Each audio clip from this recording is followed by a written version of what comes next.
Hello বন্ধুরা, সবাই কেমন আছেন? আশা করি ভালো আছেন।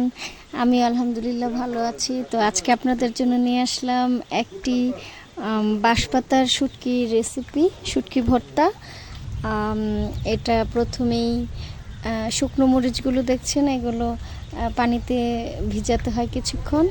তারপরে কিছুক্ষণ ভিজিয়ে তারপরে এরকম এই সুন্দর করে পিষে নিতে হয় পাটাতে। দেখছেন ভালো করে আমি করছি, পিষে নিচ্ছি। কারণ একটু যদি আস্তে আস্তে থাকে তাহলে খুব একটা ভালো লাগবে না। এর জন্য আমি খুব করে পিষে নিচ্ছি। তারপরে 3টি পেঁয়াজ নিয়ে নিলাম, একটু বড় বড় সাইজ করে কেটে নিয়েছিলাম। তো এগুলো দেখছেন, মানে এরকম হবে বাটাটা, একেবারে পুরো একবারে মিশেও যাবে না, একটু আস্তে আস্তে থাকবে। তারপর এখানে বাঁশপাতা চাপা যেটা, সেটা নিয়েছি, একটু ভালো করে টেলে নিয়েছি।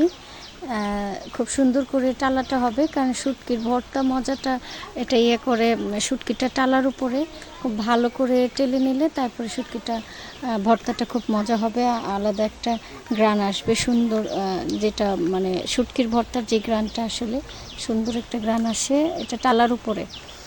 তো এখন সব মিক্সড করে নিচ্ছি। আর আরেকটা জিনিস, সব কিছুর ভিতরেই একটু একটু লবণ আমি দিচ্ছি, একবারে কোনোটার মধ্যে দিইনি। এখন এই যে ভালো করে মিক্সড করে আমি করে নিচ্ছি, একটা বাটিতে তুলে নিচ্ছি। এখন আমার আসলে যার জন্য শুটকি ভর্তা বানাতে হয় 2 দিন পর পরই আমাকে একেবারে পাগল করে ফেলে ভর্তার জন্য, যে ও খাচ্ছে। ওর খাওয়াটা তো আসলেই খুব সুন্দর, ওর খাওয়া দেখলে এমনি ক্ষুধা লেগে যাচ্ছে। আমি এখন ভয়েস দিতে দিতে আমারই জিভে জল এসে গেছে। চমৎকারভাবে ও খায়। ওর মন মতন হয়েছে, এটাই আমার শান্তি। তো আপনারাও মাঝে মাঝে বাসায় ট্রাই করবেন, আপনাদের যারা ভর্তা পাগল বর আছে বা বাসার অন্যান্য সদস্য আছে খাওয়াবেন। ধন্যবাদ সবাইকে।